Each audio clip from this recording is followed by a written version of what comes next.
Hello, everybody. Welcome into the Thursday night heat series for PGR Money Racing live at Talladega Superspeedway. Joining me in the booth tonight, as always, co-host and race control Matthew Baker. Baker, how you doing tonight? Doing good. A lot of people out here in this field tonight. You got 44 trucks out here. Lower entry fee. Hopefully you're going to see a little bit cleaner racing, but more to note on that is we got a throwback weekend. A lot of cool paint schemes out here. Throwback week, and hopefully we get a throwback finish to one of the good old days. But here we go. Let's get started with your starting grid here tonight as these guys all get ready to roll off. It's Andrew Navarro on pole. No surprise to see him. And, man, we know he's got a lot of talent, but here at the Super Speedways, he has been picking it up consistently over the last month. Kyler Wynn to his outside in second will be doing it solo here tonight. Kevin Freese will start third. Ken McCall Jr. to his outside in fourth. It's going to be Daniel Eberhardt and Dylan Jones making up row number 3. Alex Hill and Jason Maines in row number 4. Cody Nagels ninth, and Garrett Maines rounding out your top 10. Got David Sheets in 11th, Kenneth Stamper in 12th, John Mollahan 13th, Trevor Osbornoth in 14th, Devin Ray in 15th, Richard Elliott 16th, Danny Eshelman 17th, 18th. You got Dustin Carruthers, John Darnell in 19th, and Rhett Tucker in 20th. Starting 21st is going to be Sierra Clamper. One of the fan favorites to her outside will be Mark Von Dell from McCall Motorsports. How about Ron Morris Jr. starting 23rd? And one of the broadcasters, Jacob Emery, we see him starting on the outside in row number 12. Looks like Bryce Meddings, that's a new driver, will be in the field tonight. He starts 25th. Zach DeAust in 26th with Brandon Broadfoot in 27th. Tommy Gassett in 28th. Baker, you know a little bit about him. Joshua Watson in 29th. And William Fox rounding out your top 30. In 31st, you got Derek Rowley, Tony Placina in 32nd, 33rd, Chris Parkman, Andy Reeves 34th, Pretty Powers in 35th, Nash Zabilla is in 36th, 37th, Logan York, 38th, Brock Westmoreland, Michael Triscaro in 39th, 40th, Jared Miller, and then rounding out your field, you got Nathan Raji in 41st, Tony Cox 42nd, 43rd, and Mike Davenport and Jared Barclay in 44th. Taking a look at your race info here tonight, 81 degrees, the weather outside, 54% humidity, partly cloudy skies, winds at 4 miles an hour. Track length here at Talladega, 2.65 miles, going to be 119 degrees starting track temp.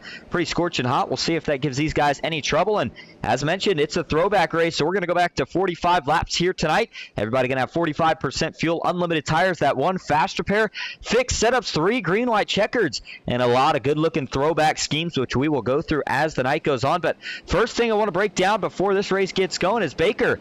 New damage model. Damage model itself not affecting these trucks. However, I believe there's, a new track tire model that's going to make grip a little different. Break it down for us. Yeah, it's the phase 1 of the refresh for the oval side. Super Speedway is going to be a little bit harder to see it unless you get a really long run Sunday. We're going to see it the 188 laps at Talladega in Kenny's race. But today I put the track state at 100%. It's going to be really grippy through each lane, so we'll see where they go and we'll see how the weather really affects it.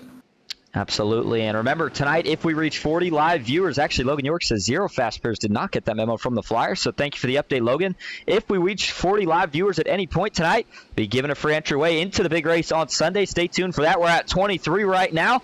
We'll see if we can get there, but here we go. Rolling up into the Geico restart zone for the first time tonight. Green flag is in the air. We're racing at Talladega.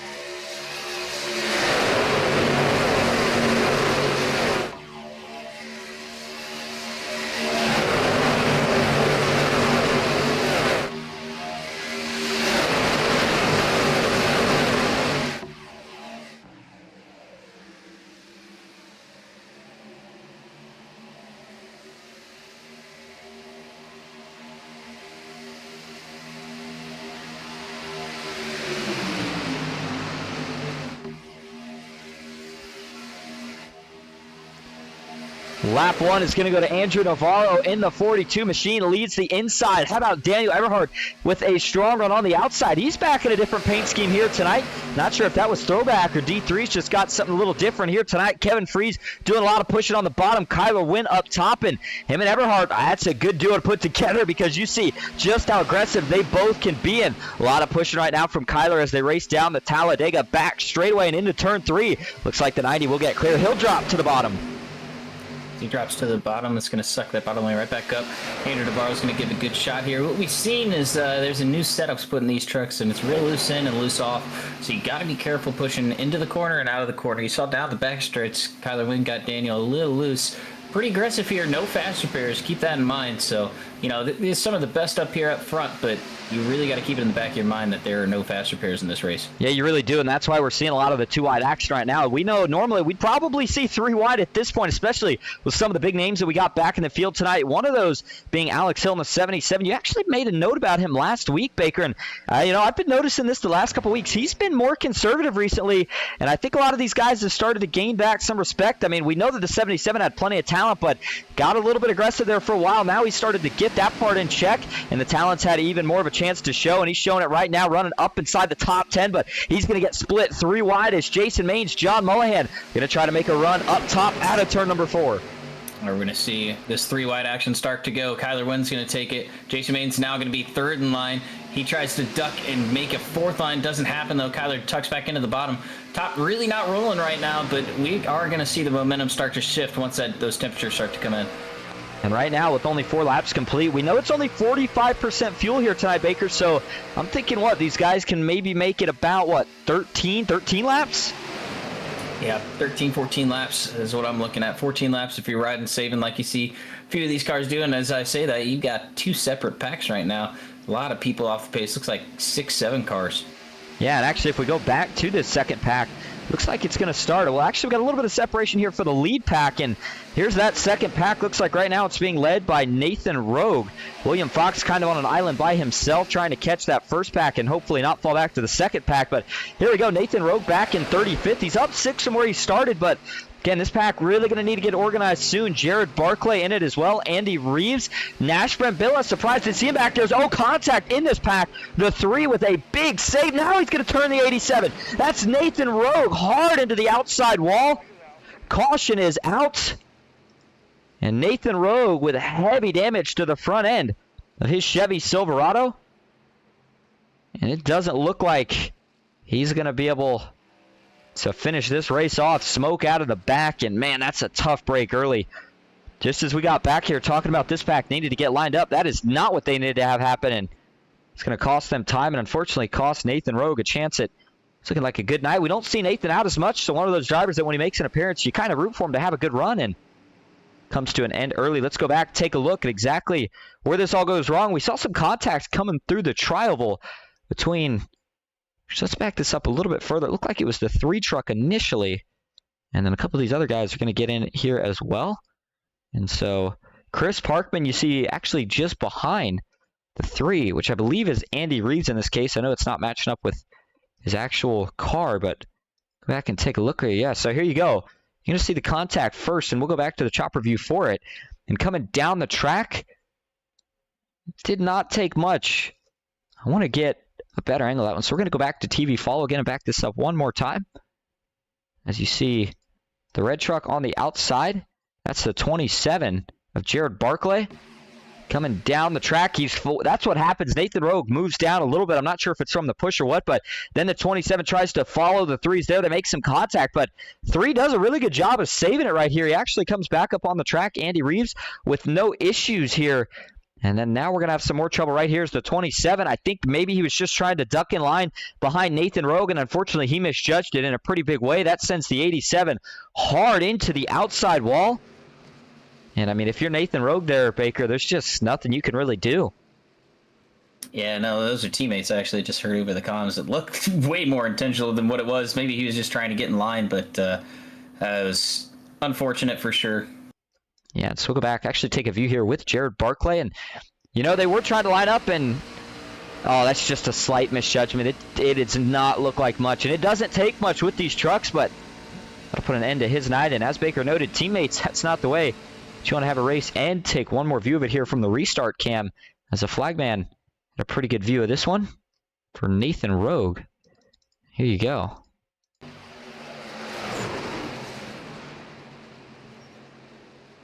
And so first caution of the night comes out before we have completed the first 10 laps. Up front, it is Jason Maines being scored as your leader. Andrew Navarro in second.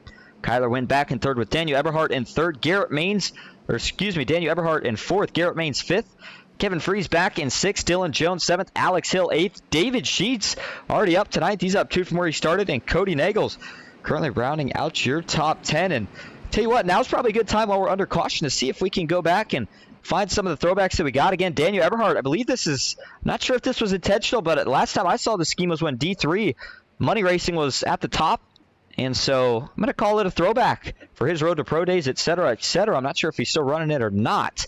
And you go back a little bit further in the field, Alex Hill, looks like he's got a new scheme. I don't believe it's necessarily a throwback, but it certainly does look like a different scheme for Alex Hill than what we're used to seeing. David Sheets got something a little different on tonight as well. Cody Nagels just behind him. Here's a good one for Kenneth Stamper in the 30 truck tonight.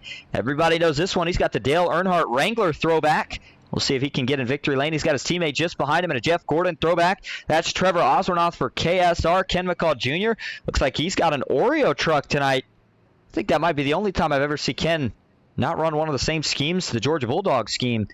There's John Mullahan. Going back a little bit further, Devin Ray, good-looking scheme. No throwback there. Here's another one of the KSR boys with a throwback. It's Dustin Carruthers, and he's got the Budweiser car. Going back even further here, Rhett Tucker, good to see him back in the field tonight. Don't believe there's any throwback there, but the biggest throwback that we know of tonight, and of course we're going to have to take a look at, is this guy right here. John Darnell with the Ghost Racing Network throwback scheme and the Christmas scheme. There you go, kind of made his own logo on the front there for Ghost Racing Network, a little bit of a throwback design, and try to see if we could get a closer view of it right here. And the 99 put out a whole Christmas card on everything, Christmas post, if you will, in the PGR Discord earlier, so good to see John out and about, one of the guys that's very important to the community and all he does, and good to see him out here again this week. And one of the PGR drivers, what can he do tonight? We've seen him come close here before in PGR. Maybe tonight's his night. We'll have to find out. Yeah, just unfortunate that we're wrecking towards the back. I know he really tried to just tuck in behind and push his teammate, but just unfortunate. Certainly was. So, by the way, because I was looking to see if he had arrived yet, Dawson Wise will be joining us in the booth here in a bit tonight. So if you're sticking around to see Dawson, he will be here. But right now, finishing up some league racing action. Looks like we got some activity in the chat. By the way, up to 27 viewers. So right now, sitting just under or just over 13 short, it looks like. We'll see if we can get there. Let your friends, family know. They just got to tune in even for a minute. If it hits 40 at all, we will be giving that entry away tonight. Looks like next up says 77 or the one will win this race. Heath Job says Navarro is going to take the win here tonight. And next up says that's a good pick, or Maines. Those are all good picks. Cody Nagels, the 6, will be up there. You got that right. And seeing a lot of aggression in the back early, as Baker was just talking about. Not so much up front. It kind of reminds you of that classic super speedway racing where for most of the race, until it's crunch time, you're going to see a lot of two-wide action where the main pushing is going on up front, and you just get guys cycling between those two lanes, and it's going to be who sparks that third lane, who really gets it rolling first. And Baker, we know when you get these hot track temps, that tends to be when that third lane is at its best. Yeah, and you can kind of see the rubber all the way through the track right now. Every lane is covered with it. The bottom two have the most, so I think the outside's really cool track and going to be a lot easier to run around. Will it translate to grip? I don't know. And that's what we are getting ready to find out. So the pace truck's going to make the left turn onto the pits again. Now up to 30 viewers. Here we go. Jason Maines, Andrew Navarro working their way back into the Geico restart zone. Kyler Wynn, Daniel Eberhardt, row number 2. Green flag is back in the air at Talladega. Good start on the bottom line this time from Kyler Wynn, giving a good shove there with Garrett Maines behind. Navarro up top with Daniel Eberhardt. They're going to get a good run out of the corner if Eberhardt can stay connected here. Kevin staying to the back bumper. Daniel, Jason's clear up right now, but can't take it. And so he'll stay on the bottom, and that top is going to have a pretty big run down the back straightaway right here. Can Andrew Navarro get clear? He's got a big push from Daniel Eberhardt, the 42, trying everything. You know, if he gets it, he would take it, but he's not going to be able to. Kyler Wynn holds Jason Maines even, so they will stay 2 by 2. Meanwhile, further back towards the middle of the pack, we got some separation. Rhett Tucker on the outside has got no support. He's just doing everything he can to hang on even further back. 2 by 2 by 2, and then single file all the way to the tail of the field. Up front, still side by side, is Kyler Wynn. Now with the lead on the bottom, Jason Maines got clear, actually jumped up top. And so he'll have Andrew Navarro in tow as we complete lap 10.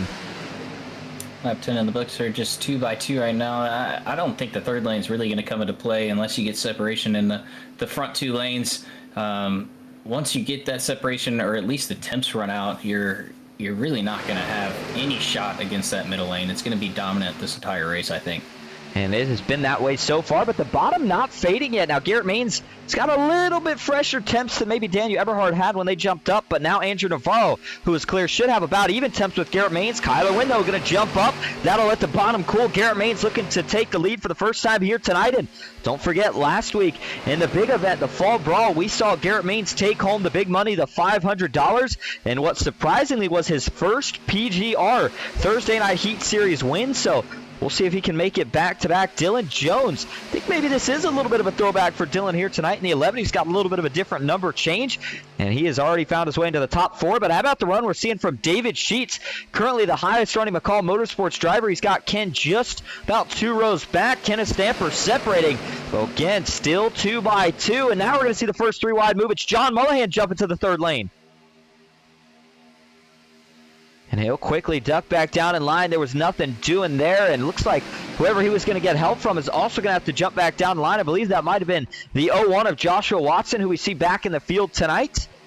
Joshua Watson, we know, over on the Fast Track Sim Racing Cup Series, co-owner of JBR E-Racing and one of Richard Elliott's teammates. We'll see if those two have a little bit of alliance here tonight, and they're going to go right on back to the outside. This time, they'll get a little more help as McCall Motorsports is going to send one of their guys, and Danny Esselman up to the top. It looks like the 16 of Tommy Gassett is also going to jump up there. Now, Baker, the 16, he's got the Ryko set up on, and, I mean, I'm taking a look at this guy, over 5K I-rating. I'm thinking he's got some talent here at these super speedways. Yeah, absolutely. Tommy Gassett, one of the best Ryko drivers they've got on the team. He's part of the B team, part of the next gen team, and looking to make a good run in the Road to Pro next year. But very good at super speed racing, very methodical. So you'll see him start to work his way up when it starts to count. And right now, all that counts is the lead, and Garrett Maines still holds on to it. Jason Maines on his outside, and what it sounds like, Garrett's kind of been working solo here and just kind of picking and choosing who he works with. So not sure if him and Jason are still officially teammates. You know that they kind of have some sort of alliance, of course, being the father and son duo. But nonetheless, Kyler Wynn still pushing hard on the inside. Are we going to see 3 wide here from Daniel Eberhardt? I think he's just trying to cool the 90 machine off a little bit. Mullihan has tried that third lane, but as you said earlier, Baker, middle looking dominant, and it still looks that way as the 02 just cannot seem to get a run. This time, though, he's going to get some help from another one of the KSR drivers. What can Dustin Carruthers do here as they race down the back straightaway? It's just nothing ginning up on that third lane at all. They can't really get a run here. Don't know if it's this new update or if, you know, our drivers are just pushing that hard. As you see, a couple split out, 3 wide here. Cody and Alex going to go to the top side. Jason going to step up. He's going to get Garrett a good push. Deberhardt's going to try and get to the back bumper of Navarro. Here we go. Now you're going to see some 3 front runners get up in that third lane. We're really going to see what can happen in the momentum. Yeah, and I think these guys were trying to remember that there's no fast pairs, but I mean, hey, it's money racing, and these are the best of the best. They cannot hold off for much longer. Alex Hill with a huge push to the 90th. Daniel Eberhardt, oh, he almost gets it cleared out, gets him out of shape, into the middle of the pack. This is going to be the big one. Eberhardt's around, he collects Cody Nagels, the 71's in it, Tommy Gassett. And, oh, man, that's exactly what you feared when these guys got 3 wide. It's the risk you take with no fast repairs, and that just put an end to a whole bunch of nights. Daniel Eberhardt looking like he probably got the worst of it. I'm not sure if he was able to drive away. He may have been able to, but that truck was destroyed from what it looked like. Saw multiple other drivers involved. And that was a big, big incident. Yeah, the 90s night's going to be over. The left front completely torn off. Tommy Gassett, we noted as well, it's not smoking, but the front and side end damage at one point we saw looked like his front bumper off. And so let's go back and take a look and try to break down everybody that was in this one, because from the data I have here, the list goes on and on. I mean, I think we had more guys not involved in this one, or excuse me, more guys involved than not involved. And so here we go. It doesn't take much. It's going to take just a little bit of an offset push right here, I believe, from Alex Hill. And so let's go first here. See if TV3 gives us any sort of... You know what? I think the chop review is actually going to be the best place to start here, so we can actually kind of break down that push. So take a look on the third lane. Eberhard had jumped up here, and they were making a ton of ground. And as they go down the short chute here, Alex Hill knows this is his chance, but there you go. They get just a little bit offset. Alex Hill getting shoved to the right, and that's going to get Eberhard down to the left. And so you got to wonder right there if maybe... I want to take a look here at the wheel input. I'm thinking Eberhard got pushed to the left, but maybe he thought he was clear here. And you see he gets that big push. It's really close, and I can't tell, to be honest, from that view. So I think we're going to have to go to a cockpit view on whether or not Eberhard got a push that offset him to the left, or maybe he initially thought he was clear, then realized he wasn't, so he looked like he was thinking about coming up. Alex tried to jump behind him and then hooked him. And I think it's going to be a push here. From the look of his steering input, here we go, back to the short chute. Yeah, there's a lot of wheel movement. I mean, he's certainly getting bumped around, but just could not tell from that angle if at the time he had a push from Alex Hill. Try again here, another view from the nose cam. And yeah, I mean, right there, you can tell he's definitely pushing him. So as they get into the corner, back this up even more for you. And we'll get official word from Baker here, but right there, I think maybe gets him a little offset. And then as Eberhard gets down here, he holds it back straight. Garrett goes low, but then when Alex tries to tuck back in behind the 90, makes slight contact, that gets the 90 out of whack, sends him around. Garrett Means somehow misses this. I don't know how, but he does. And then you see the wrecks on from here as Eberhard spins down into traffic, and this is going to turn into one of those cases of just pretty much everybody having absolutely nowhere to go. And I mean, look at the ones involved in this. You see Kevin Freeze on the bottom, Ken McCall Jr., Ron Morris Jr. I mean, we're not even going to be able to name everybody. I think that's Brock Westmoreland. Looks like the 18 may be involved, the 71, William Fox, Joshua Watson. Just nowhere to run when we see big wrecks like that start at the front. They usually find their way to the back here at Talladega. Taking a couple more views at it here. This is what we saw from the TV follow cam. And watch some of these hits here. Going up the track, Cody Nagels tags the outside wall, and then everybody along for the rush. And there's just nowhere to go. The track pretty much completely blocked off. There's Danny Epsterman sliding in. And I'm thinking somebody must have had a good view of this one in terms of missing it. We'll see if we can get anybody in the chat to let us know who that driver probably was, but take another look at it. I believe Rhett Tucker, I think he missed it as you saw him fishtailing through it, but that was still a heck of a save even to get through that with minimum damage. But I don't think he took any damage. And we'll get some word there. Baker, what'd that one look like to you? Yeah, I think it looks like Eberhard's not trying to play bully ball, but I think he's just trying to get the lane down. That way they can side draft that middle line, try and get more clear on the top side. But once he did that, you know, Alex isn't in a chat with him, and Cody isn't in a chat with him. Those guys are hooked up. Cody can't see anything. Pushes himself into Sean. Sean's offset on Daniel, just gets him turned around. So a mistake early is going to take out quite a few drivers out of this one. So here we go back up front as we got the 1-to-go signal. It is Garrett Maines leading with Alex Hill back in second. Andrew Duvall with third. Kyler Wynn in fourth. John Mullihan in fifth. Jason Maines sixth with Dylan Jones in seventh. David Sheets eighth. Trevor Ozernoth in ninth. And Devin Ray currently rounding out your top 10. Kenneth Stamper up here as well.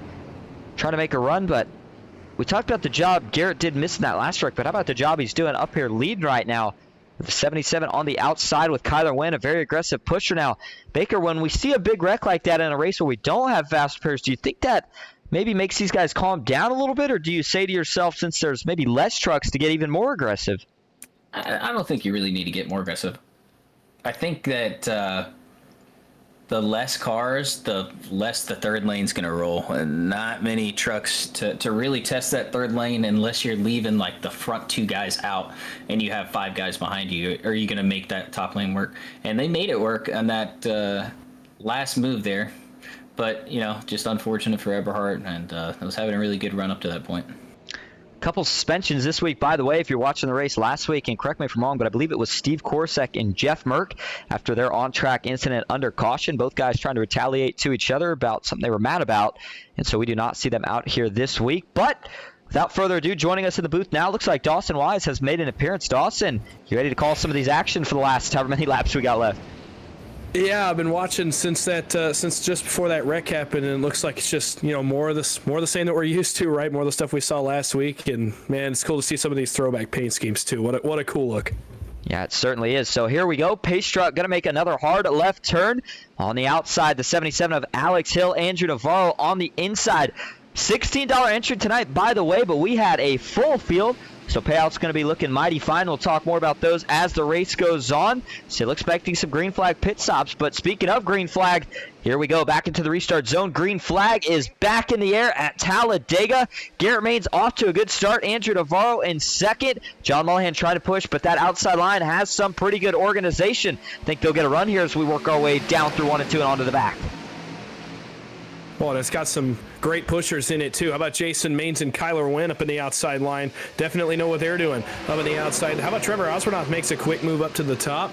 And you know that blue and orange flame car, that's going to be fast tonight for Osbornoff. Well, right as I said, he blinks out. Now he's getting back to him. Bottom's connected. Mullihan to Navarro to Maines here all the way down the back as they kind of pull away. It's about a 7-truck breakaway. This is weird off into 3. There's a bit of a gap back to Kenny Stamper there in the 30. Trevor Osbornoff, by the way, has still not come back, at least on my end. Man, some kind of critical connection issue, and I think that's what caused the breakaway.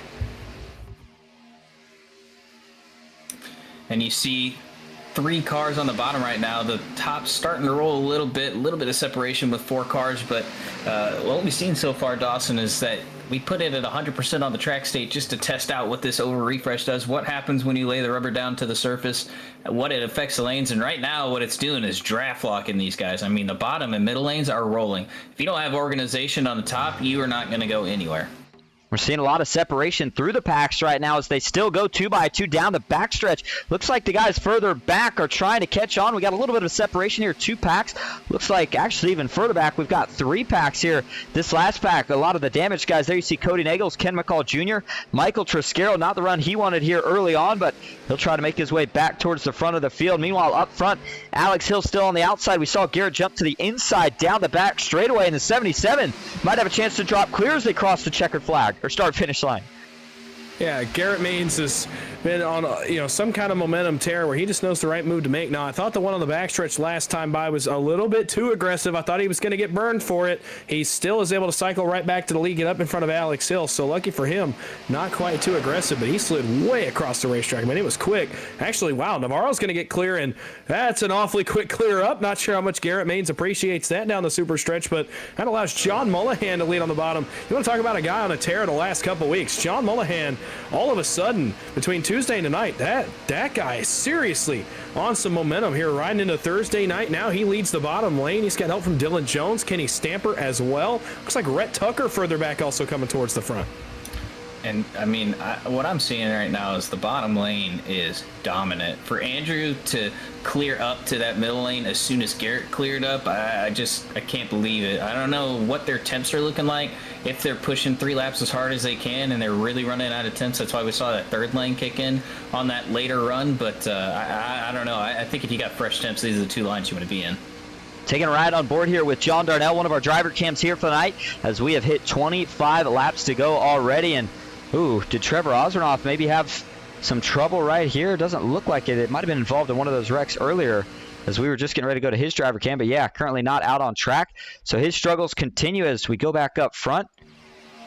Still side by side for the lead. Looks like Garrett Maines trying to make something happen on the outside. Andrew Navarro on the bottom. Boy, John Mullihan gave him a huge shot in the short chute down there out of 4 all the way to the tri-oval.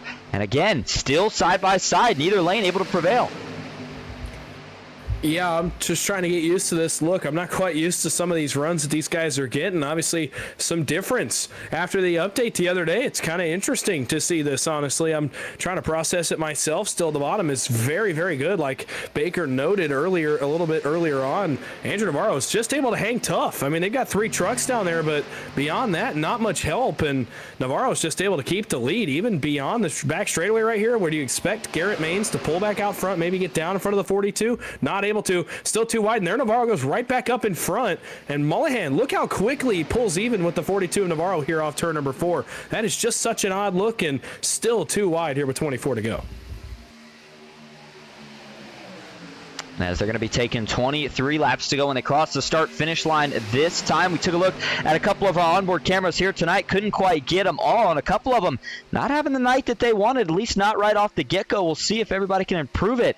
But here we go, 23 laps to go, and I would say we're still expecting, of course, 1 green flag stop. Don't know if it quite needs to be 2. Let's see, they'd have to make it probably about another 8 laps. Yeah, I'm thinking we're going to see 2 green flag stops. We'll see if Baker, though, our race control, has any more input on that. Yeah, I think it's going to be very, very close to 2 stops, if not right on the edge of 1 stop. I think you may see people start to come in about 4 laps, so they'll be about 3 laps short, but the fuel loads changed every week, but this week it's, I think it was at 60% that we had, or 50%, but they should be able to do it in 2 stops easy. Certainly the case. So now 22 laps to go. 32 viewers currently. Everybody that's just tuning in or has tuned in at some point, appreciate you being here. Remember, if we get to 40 live viewers at any point, we've gotten up to 33 so far, we will be doing a free entry into the American 500, a $40 value, courtesy of Ghost for Racing Network. Be giving that away at the end of the broadcast if we reach that number. 7 away. See if we can reach it. But here we go. Up front, still side by side. I mean, the 3 wide, we really only saw it working once, and it ultimately led to that big wreck. So you got to think most of these guys are probably a little bit gun shy right now. Everybody just trying to regroup, get their footing. Is, oh my goodness, Andrew Navarro, what a close call that was. That is now a couple times that Mullihan's got the 42 out of shape. But I mean, Dawson, we know that's what you got to do when you're up here pushing this hard if you want to keep your guy out in front. Well, you have to, and it's what these guys are used to doing. It's just they're not used to the bottom being quite this good. Navarro's been able to do basically the mirror of what we're used to. We're used to seeing, so for example, Garrett Maines would be able to control the lanes here, being that lead truck on the outside. Tonight, at least from what I've seen, it's been the lead truck on the bottom that's able to control lanes, really for the most part, an entire run. Navarro's been out front most of the run. John Mullihan's been able to honestly keep cool. You'll see Navarro right here. He might get it again. Nope, not quite. Actually, Alex Hill doing a great job getting Garrett Maines back out in front, and they figured something out in the middle lane now, because the middle lane has pulled even the last couple of laps and has gotten Garrett Maines back out in front. So they figured something out between those front 3 or 4 trucks on the outside. We're back to dead even. 3 wide, a little bit further back. They're going to try it one more time. Working our way through the tribal now. Going to be 20 laps to go. Again, still anticipating that first green flag pit stop, and how clean are these guys all going to be able to be about it. A lot of trucks still up here in this lead pack, well over 20. So you got to be careful getting in. And I'll tell you what, I certainly don't think I really want to be at the front of this pack for pit stops, in the sense of I'd be worried that I'm going to get run over. But at the same time, you don't want to be at the back, because if you lose the leaders coming out of the pits, it's going to put your night to an end in terms of any chance at winning any money. But seeing a little 3 wide again here on the outside, looks like Kevin Freeze. And I believe, I can't tell if that's Logan York or Richard Elliott. I think that might be Richard Elliott trying to make some ground now, and they're going to get some help here. It's now the 8 of Chris Parkman. We've seen him win here before. He knows how to get the job done at Talladega. He will now start to move up in that 3rd lane. Yes, he will, and they are starting to make a little bit of hay as Navarro got back up in front of Garrett Maines, now jumps back down in front of the bottom.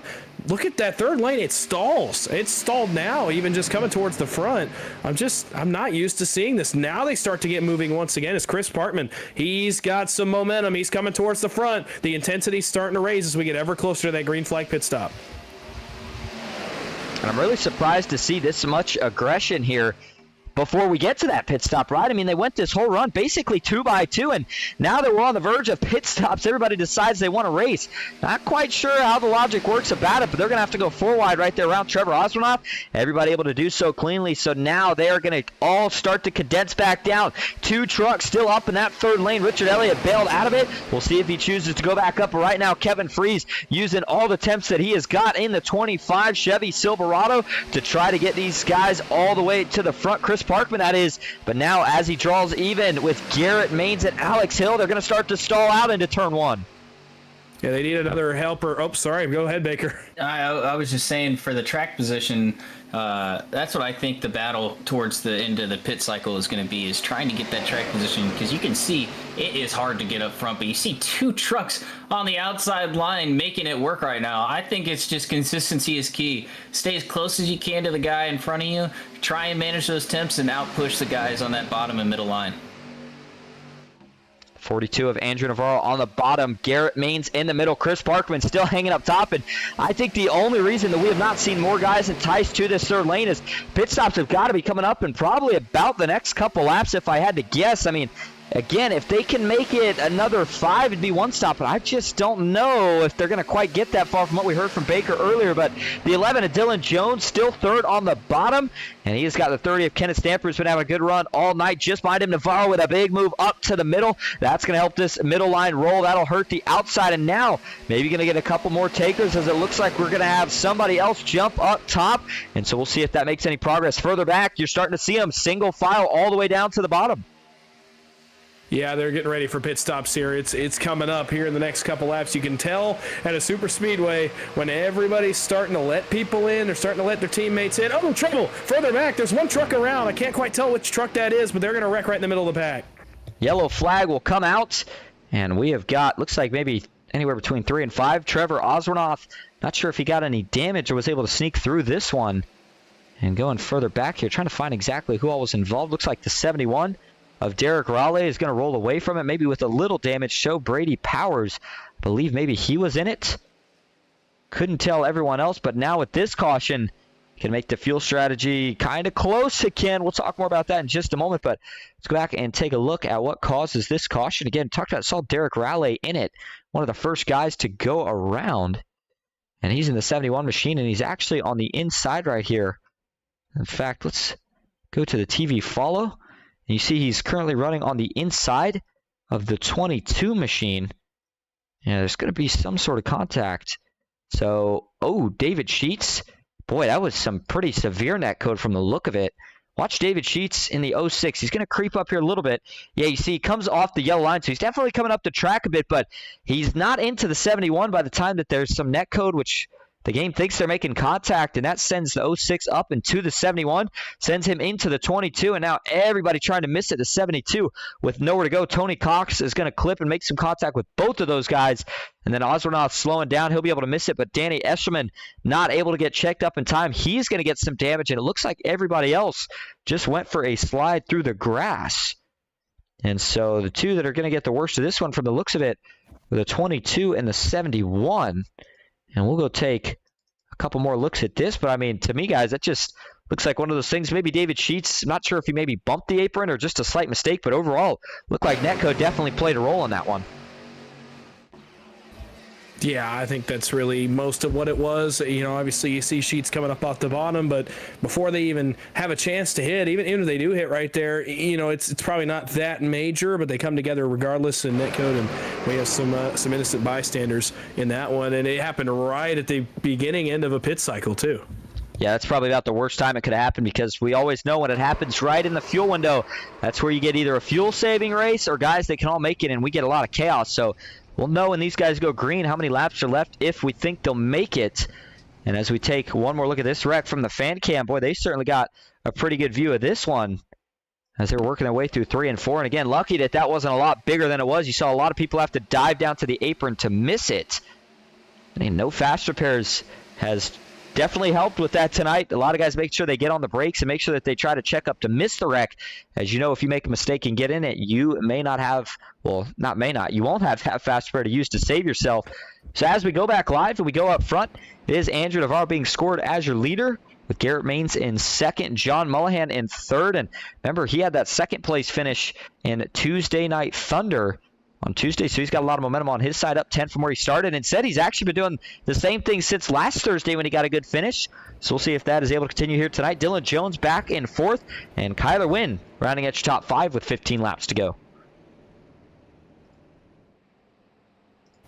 Yeah, I'm looking back through the field, looking back through the top 10. Josh Watson, how about that run for the 0-1 machine in 7th right now?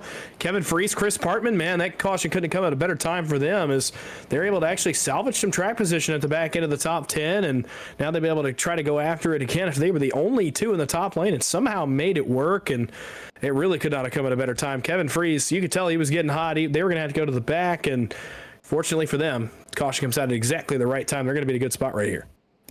Yeah, absolutely. And we talked about that track position, how it mattered, and that caution coming out couldn't have played better into their hands, but someone that doesn't play into favor. He had P5 coming out of pit road, but he was speeding on exit. That's Alex Hill going to the back of the field. That is a mental error, especially if it was under caution for the 77 of Alex Hill. But these guys are all out here for one reason, which we haven't even talked about yet tonight, and that's the big payouts that we see. Remember, only a $16 entry, and first play, it was based off of 50 entries. We got 44, so these payouts still going to be pretty high, and we'll let Baker go ahead and break them down real quick. Yes, payouts, let me pull it up real quick. The payouts are going to be 200 to first, 130 to second, 120 to third, 100 to fourth, 80 and 50 to fifth and sixth, respectively. Man, so even if you finish back in 6th, you are still making almost 4 times. Actually, I think you are making over 4 times your money. That is incredible. PGR still never disappoints with the payouts, and so we'll see more of that. The same here tonight. And Garrett Maines on the outside. Seems like every time we see him in one of these PGR races, in any race, money racing wise, he's always at the front the whole race. It's just a matter of at the end when we see that big one strike, can he avoid it? And we've seen a couple wrecks tonight. We saw the big one early, but I don't think we've seen the big one that we might see at the end of this race, whether it be on the white flag lap or with still 5 laps to go. We'll find out. But another guy that it's good to see back in the field tonight is Devin Ray in the 22 machine. And actually looks like he has broken his way back into the top 10. He's been kind of up and down in it throughout the night, but Devin Ray, one of those McCall Motorsports drivers that maybe doesn't make quite as many appearances as the rest of the guys on the team, but when he gets here, he makes them count, and he's looking to see if he can get himself 3 more positions and into the money here tonight. Yeah, absolutely. Good to see Devin back. He's the guy that is committed to the craft all the way. He is always trying to find just another little bit of an edge, and certainly one of the guys that can just put his head down, go out there and go get a money spot and go get the job done and just chip away at it. And that's what he's done tonight. That's what he's doing right now, and he's in a really great spot here coming to the restart. And next up says in the chat, no, I wanted to see green flag pit stops. Well, I can tell you as broadcasters, we certainly did too.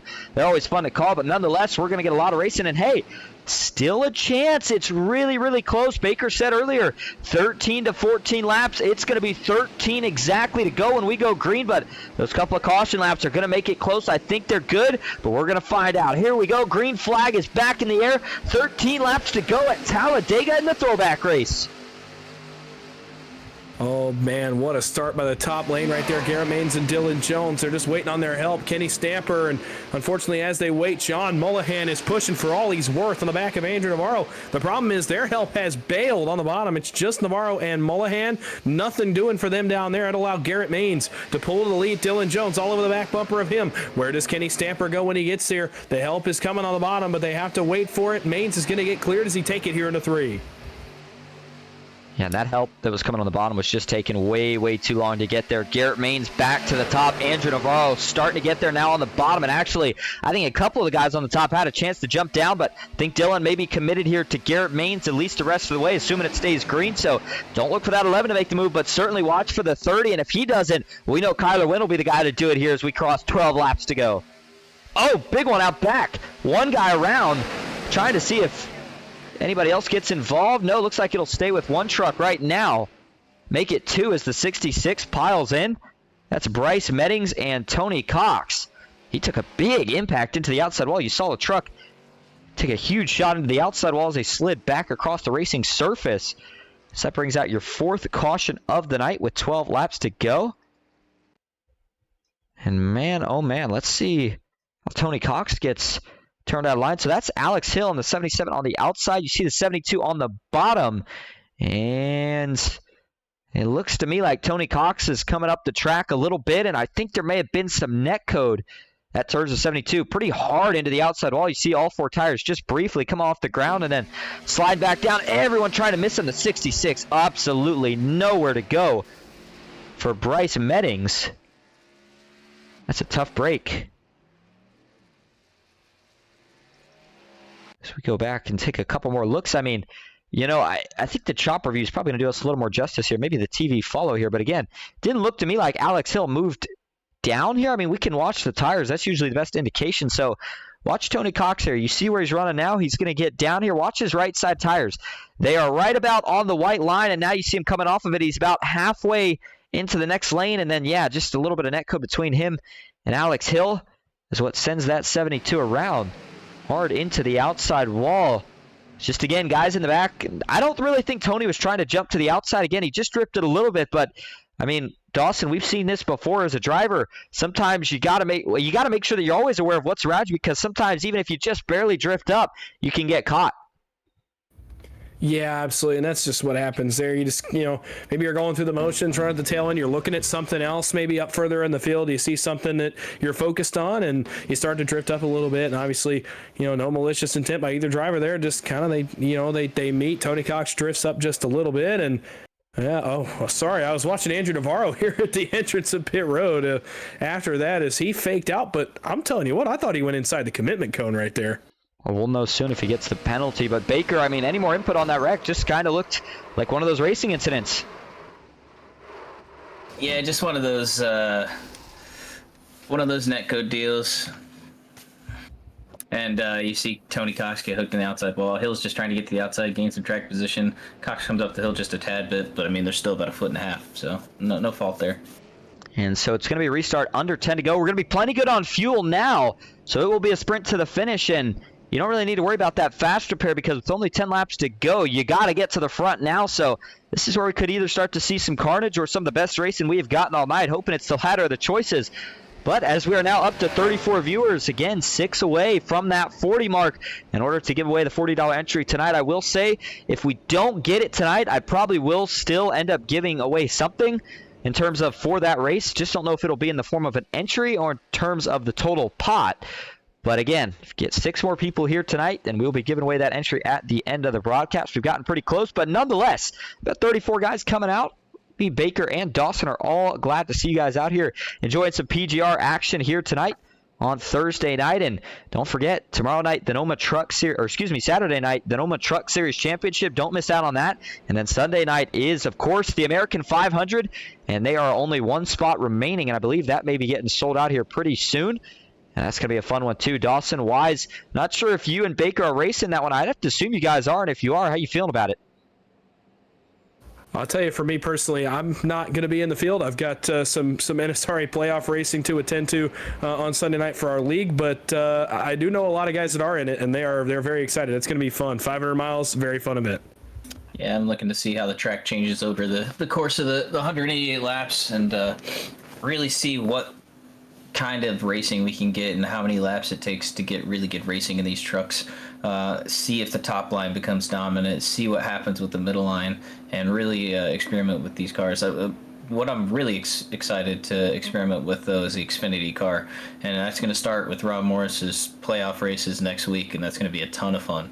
Yes, it is, and we will be broadcasting all of them. Looks like in the chat, Ducky Bat says tuning in for the first time, and hey, it's good to see you. Glad that you were tuning in to us for the first time here tonight, and you are catching a good one. And I say that, but I mean, hey, 4 cautions, 45 laps, that's not too bad, especially with what we're used to seeing. I think the no fast repairs helped, and looks like Angelica Timmerman says great broadcasting. Well, thank you, Angelica. We certainly appreciate it. And so here we go. We're at the 1 lap to go mark before we're going to go back green. It's going to be 8 laps to go exactly. Garrett versus Andrew Navarro. Guys, this seems like it's been kind of the battle between the top money racers the last couple weeks, and these two have been right at the top of that list. Well, it goes between nights, too, as well. I mean, we saw this battle happen on Tuesday night for the regular season championship, and Tuesday Night Thunder came down to the last lap of the race. So no surprise these two are back out front. And, hey, John Mullahan was in that battle, too, on Tuesday night. He's up here as well. Can't count out Dylan Jones. This is going to be a fun battle to the end here with 8 laps to go. My question's going to be, who's the first brave soul to go out there and try the outside line, try to work 3 wide, especially since we've seen it kind of stall out a few times already tonight? And so if you had to pick someone here, it's a tough choice, but I'm going to go ahead and I'm going to go with Garrett Maines tonight. And I know that's probably a lot of people are saying, oh, you're just picking him because he's good. Well, I mean, yeah, of course, but also because he got that win last week. He's got a lot of momentum to build off. He finds himself on the front row, but I got to ask, who do you guys pick for this one?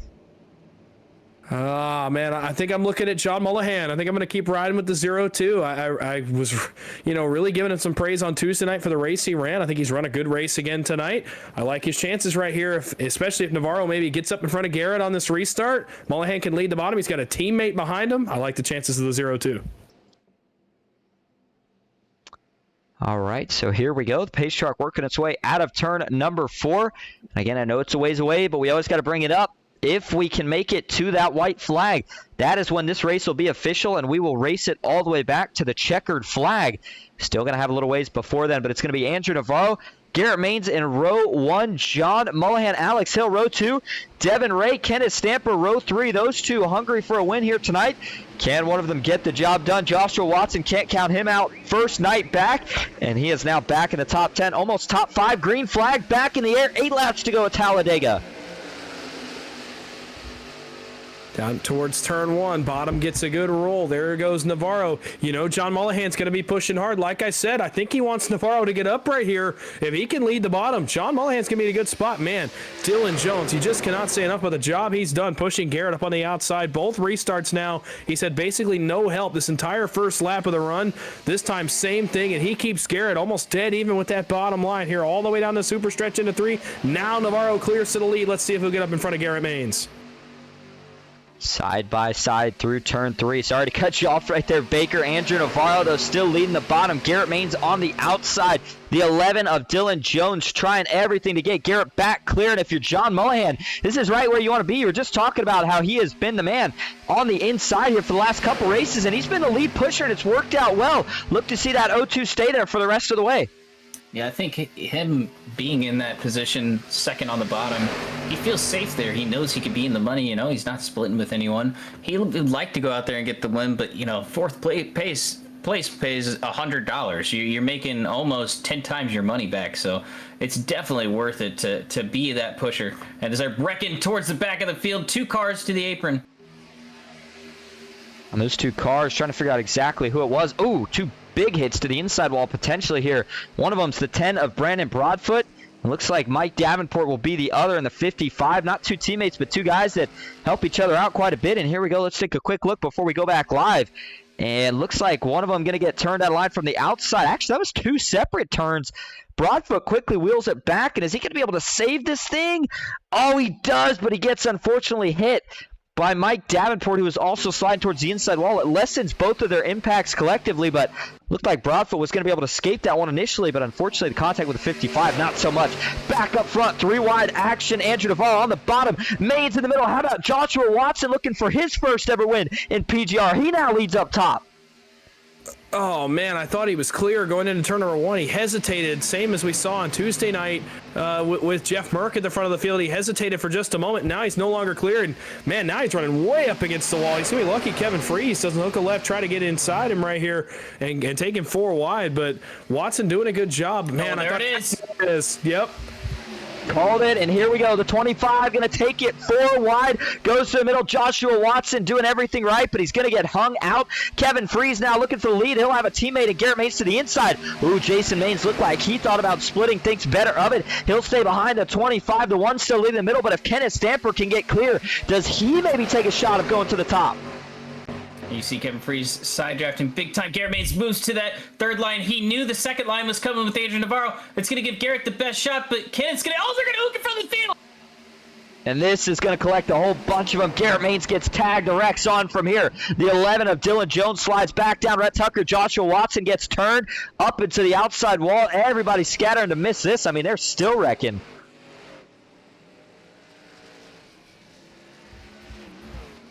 Man, oh man, what a mess.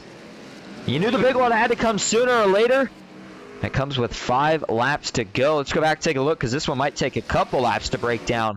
And so it starts up front here with Dylan Jones, but I believe he's going to get some help. I mean, the 11, as talented as he is, he's not just going to lose this thing. And remember how good of a job we were talking about John Mullihan was doing with the pushing, but remember we saw him pushing Navarro earlier and he got him sideways a couple times. He was pushing really aggressive, but here we go. So what's going to happen here? We'll back this all the way up off of 2. Look at the separation right here between the 0-2. So what happens is actually Navarro is going to jump up, so that now gives Mullihan a big run as he catches the back of the 11. Devin Ray gets there.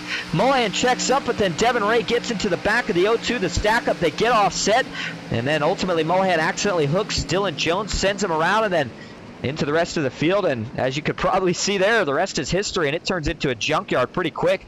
The 20 involved in that one as well. A guy who was pretty quiet tonight, not really involved in too many incidents, gets involved in that one with just nowhere to go. That was Jacob Emery.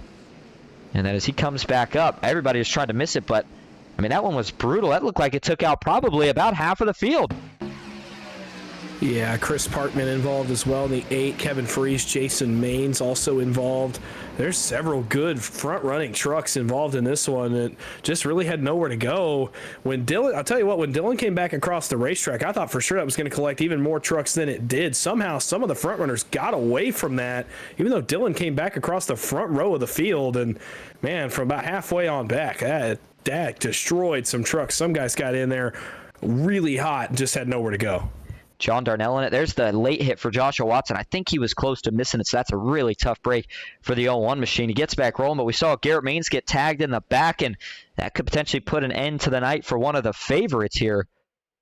And so as we take another look, just a little bit of a mistake, but that was really hard racing. I mean, you can't pin that too much on anybody. It's one of those stack-up effects that you get from the hard racing up front. And Navarro, I feel like, made an okay move, and then Mullihan got there, tried to check up. Maybe a little bit of a miscommunication between him and his teammate as the run was just too big for him to check up in time. And looks like this will probably retire a couple more guys, but overall, I don't think the damage is going to end more than, again, as I just said, maybe a couple trucks nights. But so we take one more look at this one here. Just scattering everywhere. The 06 of David Sheets, you saw him spin down to the bottom. I think Ken McCall Jr. got low enough in the grass to miss it for the most part. And then John Darnell working back to the top. He may have actually been able to check up in time to miss this somehow. I couldn't tell from that initial view, but no, actually I think that's going to be a truck a little bit further back. But nonetheless, let's take an onboard view here with John Darnell. It's exactly what he sees going through this wreck as he was just about in the thick of it. There you go, gets on the brakes hard, starts checking up, but sees a gap, gets back on the throttle, and unfortunately, that gap just closes up. And then insult to injury there as Dustin Carruthers slides up as well. He had nowhere to go. So as we go back up front now, Andrew Navarro being scored as your leader, John Mullihan in second, Devin Ray third, Kenneth Stamper fourth, Kyler Wynn rounding out your top 5, and this is going to put us into our first overtime of the night. Yeah, now you start to wonder about fuel as well as just making it to the end of the race, but you wonder now if the fuel tank is going to become an issue. The fuel was 13 to 14 laps. Now, I know we've had a couple cautions, but if you get into your second or third attempt, you're going to be talking about 20, 21, 22 laps here to end this race, and that's just, it's an extreme amount to even go under caution with a 13-lap tank. So we'll have to see if that becomes an issue for our guys here running at the front of the field. And so as it puts us into this first overtime, this is where we see guys that say the gloves are coming off, right? I mean, no more give. It's all take at this point. And no fast repairs, but you still got to go for it at this point. You see Dustin Carruthers, he's got a little damage. Still going to hang in here, though. You never know what happens. And if these guys all pile up on that white flag lap, and you never know, maybe you go from the back to the front, get yourself in some money. But Dawson, I'm starting to think that your pick right there, John Mullihan's looking pretty good with Devin Ray behind him now. It's just the momentum going for, about a week and a half now for John Mullihan. Feels like he's gotten back to, some of the more success that we used to see out of the 0-2. He's gotten back to it. He's run complete races, put himself in good spots. And after Tuesday, I felt like that was the best race he'd run start to finish in a long time. And now tonight, he's right back to it. He's been at the front the whole time. And now he's going to have a say at it. Not only that, he's going to have his teammate running right in behind him. And that's always a good assurance. And with the bottom as good as it is right here, man, I just would not count out John Mullihan on this restart. All right, Baker, race control. This is the most stressful time for you. What are you expecting here for this overtime? It's going to be chaos. I don't know why Andrew chose the top. I would have much rather him be behind Devin on the bottom, controlling that really fast line. You're going to see it on the screen by checkered. You got fresh temps. These two lines are going to roll. That third lane is going to be pretty much non-existent.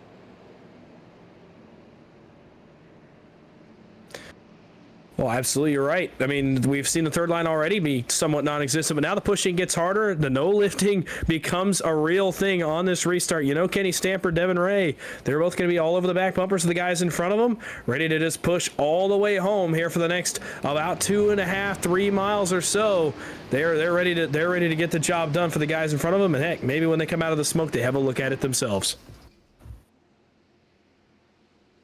All right, so as they line up 2 by 2, and the pace truck's going to take a dive down to the pits. You got John Mullahan on the inside, Navarro on the outside, Devin Ray, Kenneth Stamper, row 2, Kyler Wynn. Can't count him out of it, but he is trapped on the bottom. We'll see what he's able to do. Richard Elliott up here as well, but Dustin Carruthers and Kevin Freeze, those two trucks don't look like they're going to link up too well right now. Damage to the front of one and the back of the other. But we'll see what happens. Here we go. Green flag back in the air. Overtime is underway at Talladega. Who's going to win the throwback race? Good start for both lanes, but the help is going to be to the back of Mullahan quicker than it is Navarro here. And this is where I question the choice, just like Baker did a second ago. John Mullahan will poke the nose out front. How quickly can the help get to the back of Andrew Navarro? Not quickly enough. Mullahan, not quite clear. Kenny Stamper, a nice push onto the super stretch. And we had trouble in the back right there. 2 trucks that went off track. They were able to get it back going, but they sustained heavy damage. It looked like Emery and Ron Morris Jr.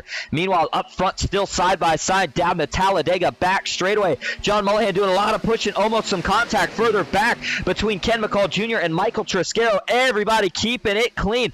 Up front, John Mullahan in the 0-2 now out in front by about a truck length. Kenneth Stamper doing all he can, but Kevin Freeze now fading. The outside starts to fade, but caution is out. We don't make it the whole way, and we will have to try it again. Trying to find exactly who was all involved in this. As we see, looks like 3 or 4 trucks getting back rolling off of turn number 4. Now, we saw an incident right out of the gate with a restart, so let's go back and take a look at that one first here. This is between Jacob Emery and Ron Morris Jr. So there's Jacob Emery in the 20. Ooh, Ron Morris Jr. just gets spun, and then Jacob Emery gets turned as well, and they both end up colliding just about at the same time. But then the wreck that ultimately brings out the caution here. It's going to start with William Fox. This was a second pack. These guys were not with the leaders, but here you go. Getting down into 3. The 71 starts to drift up. Him and David Sheets get together. Wow. Big hit for a couple of these guys. Go back, take a look at the TV follow cam on this one here to break down just exactly what goes wrong here. So we definitely saw, look like William Fox maybe coming up, David Sheets coming down. Let's see here. Yeah, you see the 761 starting to come off the bottom more and more. Actually, I take that back. I didn't mean to say William Fox right there. It's the 71 who's going to come up further. That's Derek Relay. And so David Sheets was creeping down just a little bit, but in all fairness, I think he's still in his lane in terms of those left side tires being right about on that white line. And then Derek just drifting up a little too much, maybe a little bit of netcode between the two, but that gets the 06 down into the side of the 761. That sends William Fox up the track hard into the outside wall. And then David Sheets, he gets launched up in the air, projected even further here by Rhett Tucker, who drives under him. And then he'll land back on all 4, and everybody dodging below, and then Tucker coming down. Wow, that was a huge collision between, it looked like him and Mike Davenport. And another wreck of just maybe guys trying to scramble to the front. But, I mean, again, nothing really malicious there. Just part of the product that you get here at Talladega sometimes with different guys racing hard. But watch this impact for Mike Davenport. I mean, he's coming in, he's trying to get to the bottom, and boom, big hit as he T-bones Rhett Tucker, and then that spins him out. I think this may end a couple more of these guys' nights. Yeah, some big hits there, some nights for sure over. Obviously, the no fast repair going to play into that tonight. And, man, when it happens that far back, guys are just scrambling to the front. But, it just makes it even more frustrating for those guys that were really just trying to make a run forward. And, unfortunately, their night's going to come to an end on a wreck that just happened as guys tried to scramble forwards and tried to get some track position.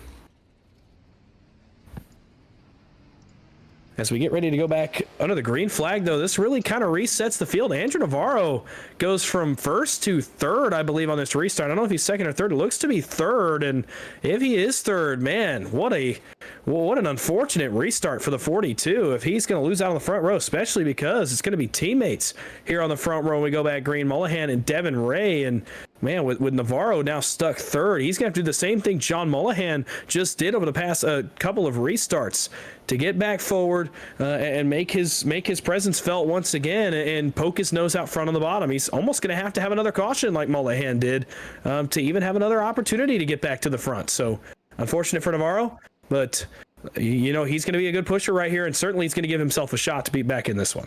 And remember, we only have 3 overtimes, which off the get-go, you're saying, okay, that's fine. We should get it finished up. But sometimes you get that first one, all of a sudden you get a second one. Now you're on that third one.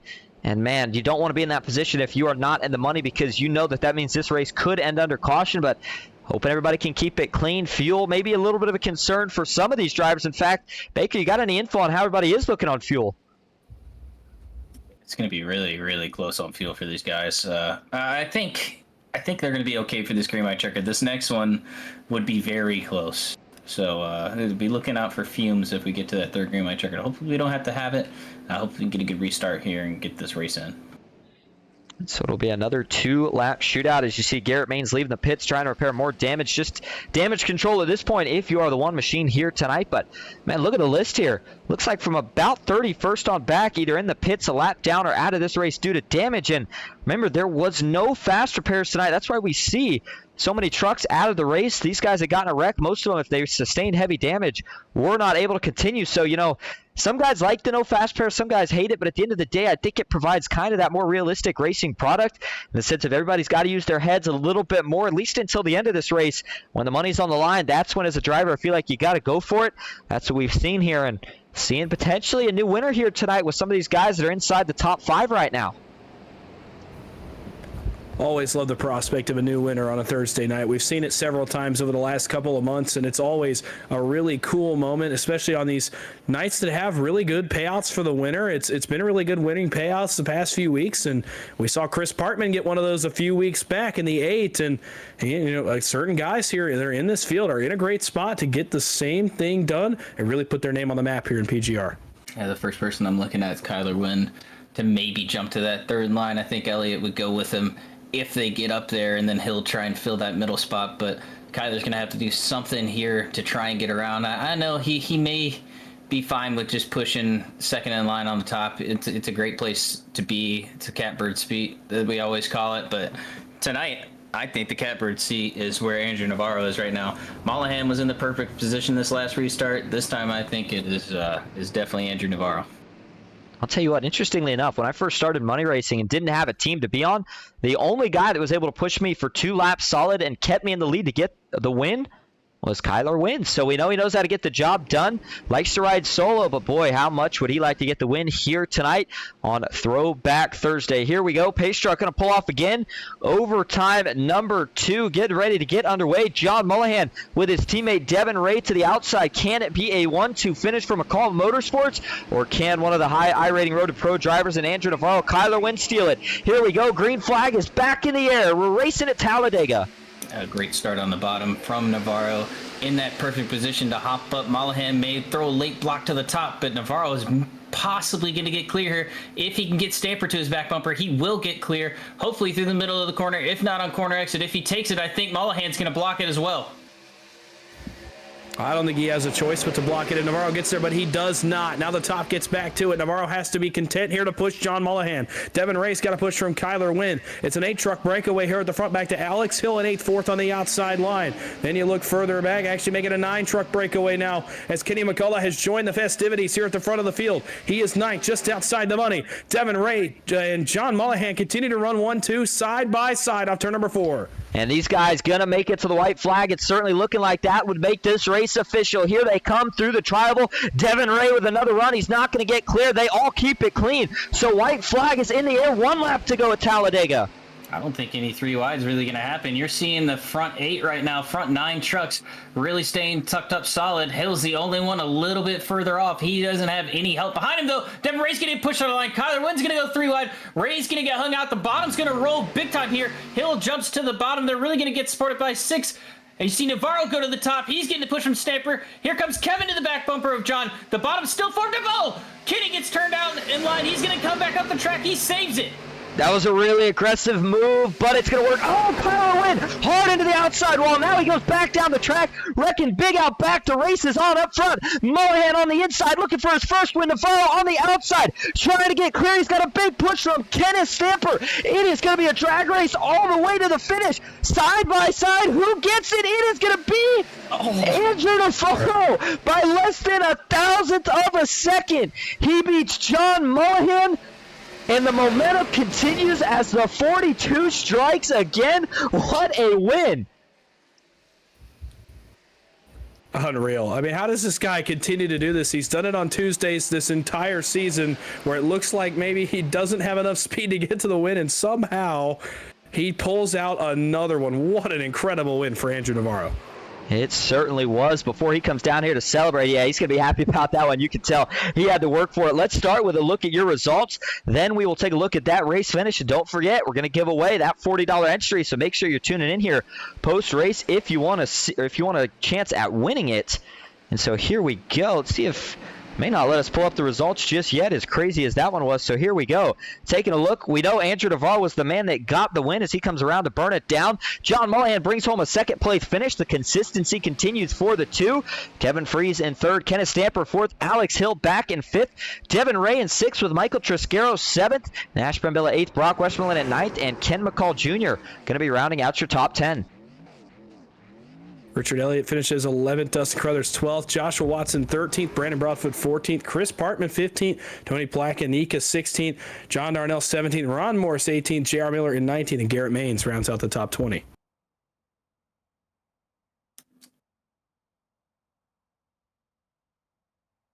And 21st is going to be Sarah Clampert. Looks like finishing 22nd was, I believe, is that Brady Powers?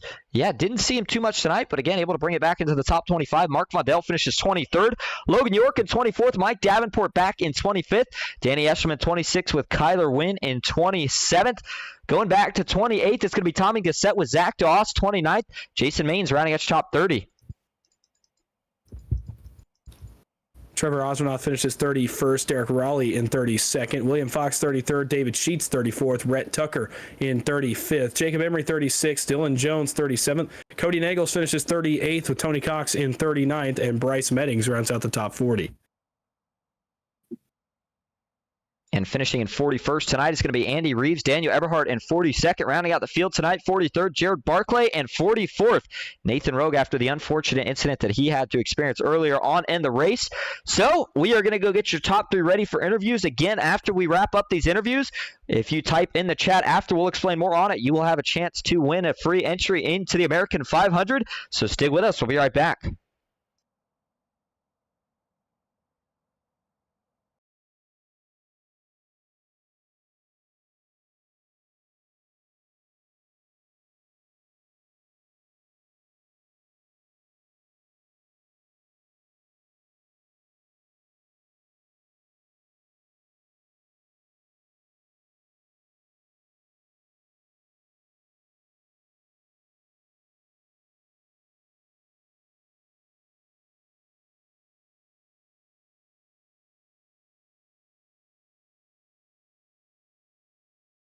Back live at Talladega Superspeedway, standing by with your third place finisher is Dawson Wise with Kevin Freese. Yeah, hey Kevin, it's the boys up in the booth. You get a copy? Yeah, how are you doing tonight, Dawson? Doing pretty well, but you come home with a third place finish in one of the more wild last laps that we have seen in a while. You get to the back bumper of Mullahan. You guys almost pull that one off from the bottom with just 2 trucks. Take us through that last sequence and how you ended up on the podium. My car was, to be nice about it at the end there, a piece of junk. So I was shocked that it was able to actually get to John and give him that shot down the backstretch. And then once we lost the help, I figured we weren't going to get the win because they had a little help from Alex coming behind them. But I will most certainly take that finish with the roller coaster that race was. Well, it certainly was a roller coaster, and kind of take us through what was different. We know the track conditions were a little bit different. We've obviously had an update. You know, did that affect anything here tonight on your end behind the wheel? Kind of take us through those changes and take us through what was different for you as a driver. Yeah, the setup in general just felt a little different from the normal setup we had here at Talladega. I don't know how much they adjusted it, but it almost had like a little wobble in it when it was on its own on the backstretch, sort of like what we have with the fixed setup at Daytona.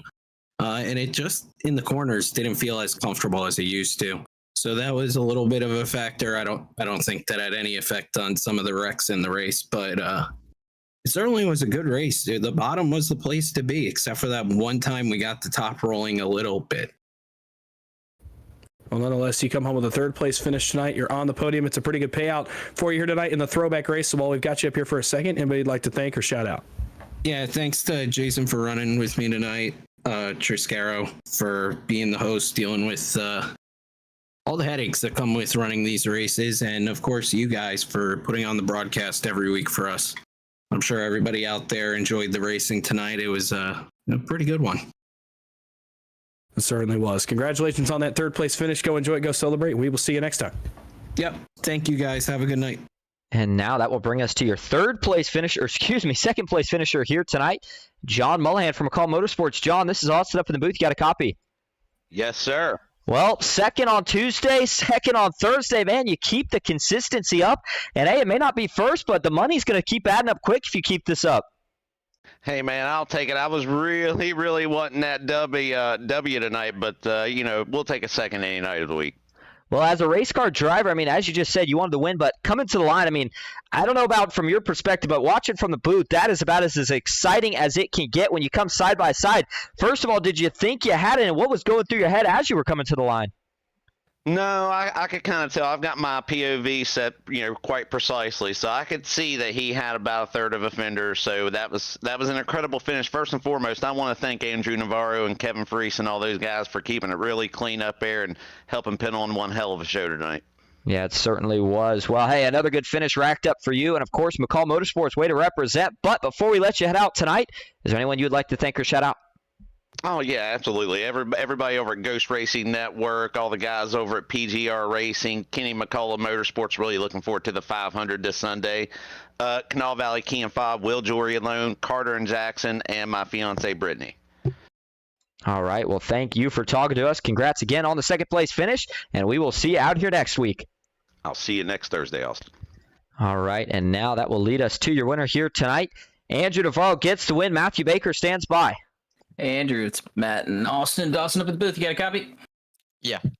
Well, you lead half the race, lead 23 laps. Never really gave up the front. There was a lot of crazy three-wide moves coming towards the last 10 laps of the race. But talk to me about what you were feeling. We set the track state to 100% on this track just to see what it would do to if you rubbered up the entire track. How did it affect the drafting and affect the racing? I really don't know if it affected the drafting at all or anything, but it definitely felt like the cars were a little bit, on the racetrack, which kind of helped because the new update made these cars be horrible when getting pushed. It just feels like you're going left and right. So I think that kind of helped a little bit on corner exit. And just a hectic race. I mean, there's only one or twice that the third lane got rolling, which is always a good sign because we kept an absolute unreal pace in most of those green flag runs. So yeah, it was a fun one. Yeah, and that's what I kind of think is it's not really the setup or the changes that is happening with the oval surfaces. We're just getting better at pushing in these trucks, and we're running unreal pace and unreal numbers, more like top split C open races in Talladega than money races. But these are some of the best out here. Nonetheless, you get another win. We talk to you every day, every week for sure. Anyone you want to thank or shout out?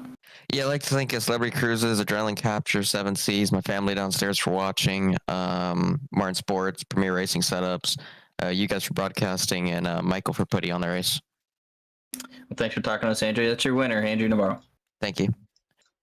And so coming to the checkered flag, I mean, you see just how close it was right there. And the gap looked like in actual official was 6/1000ths of a second. So certainly not much more than what we initially thought. But Andrew Navarro was able to inch it out, and both guys pushing as hard as they can. Kevin Freese was a little closer at the time, but it was ultimately Andrew Navarro who gets the win. So And now the time that you all have been waiting for. Let's give away a free entry to the American 500 on December 10th, $40 value. So here is how we're going to do this. If you or someone you know is interested in joining it, of course, you got to have iRacing and you got to want to race it. What we're going to have you do is you're going to have the next 2 minutes starting right now to enter anything in the chat. Let's say just put America in the chat, and then after that I will have Baker and Dawson work together to kind of selectively just pick a random person here, and we will award the winners. So if you want an entry, start spamming America in the chat and we will see who gets it.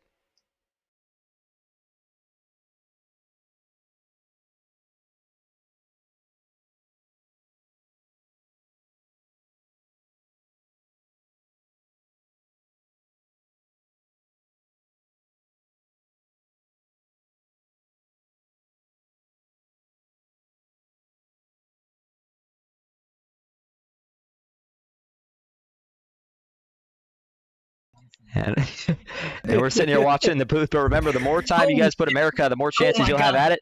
Just start putting it, and when we say stop here, well, actually, you can just keep going, but we'll stop here in about another minute and a half, and then I will just scroll, and when Baker says stop, we'll stop there. Dawson will give me a number. Whichever one's in the feed will be the man that gets the ticket, and we're seeing a lot of it right now, but while these guys do that, I'll tell you what, the racing we saw tonight, Baker, Dawson, it was really good. I was proud of everything we saw, and I can't wait to see more of it again next week. Yeah, absolutely. I mean, I was wondering going into tonight, I had a race I actually called before this, and I was wondering what the new update would do, and I was wondering what it would do here as well.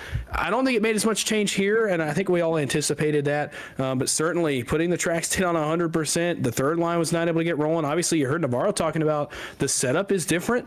These trucks are a little bit more uncomfortable, which actually I think might make it a little bit better. You have to drive it a little more, a little bit closer to the current Xfinity car that you have to handle it a little bit more to be up front and to continue to make some of these moves we're used to seeing these guys make. So I'm excited to see where these guys go from here, and they've got a race in this update under their belts, and I'm excited to see where we go from here. Indeed. All right. Well, I think it's time to decide our winner. So here's what I'm going to do in the chat. Out of everything we have, I am just going to keep randomly scrolling through the chat, and we'll go with Baker. Tell me when to stop here. And now. All right. Now, Dawson, go ahead and let's see. Give me a number here, 1 through 7. Let's go with 5. And it looks like your winner is going to be Albert Anderson. So, Albert, if, of course, you have iRacing, then you would get the free entry. Make sure you let me know in chat real quick if that's the case. If you don't and you know somebody that you want to give it to, then go ahead and let us know who that is. But, again, Albert Anderson is your winner. Thank you all so much for coming out tonight.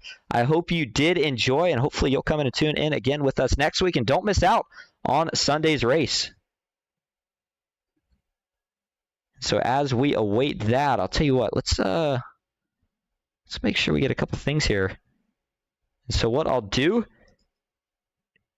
is, as we await that, that'll wrap up our coverage here tonight. And I don't really have anything else. So, Dawson, Baker, again, we're going to be coming out next week. But the last thing I want to ask about is we saw some throwback schemes tonight, some cool ones. Which one do you guys think you like the best? There was a couple good ones. I think the best one I saw was either Sierra's 18 Skittles car, or I saw a Oreos from Kenneth McCulley. You don't really see him run anything else like he noted, and I love that Oreo 03. For me, got to go with the KSR boys. Always have a unique take on one of these special paint scheme nights. They had a good night as well. Dustin Carruthers, especially with the old Dale Jr. inspired look tonight. But then also Michael Triscaro, I think in the old the Haviland colors, the Davey Allison colors tonight. You got to appreciate Davey Allison at Talladega. Yeah, you certainly do, and I think my vote was also going to have to be the 30 of Kenneth Stamper. I mean, one of the classics, and I mean, I guess it's a little unfortunate that we didn't get one of the throwbacks, but nonetheless, we have decided our winner, and so that is going to wrap up our coverage for the night. Final time, thank you all so much for coming out. Albert, we will get in touch soon, and again, if you haven't, join the Ghost Racing Network Discord in the description if you have any questions. We will see you guys next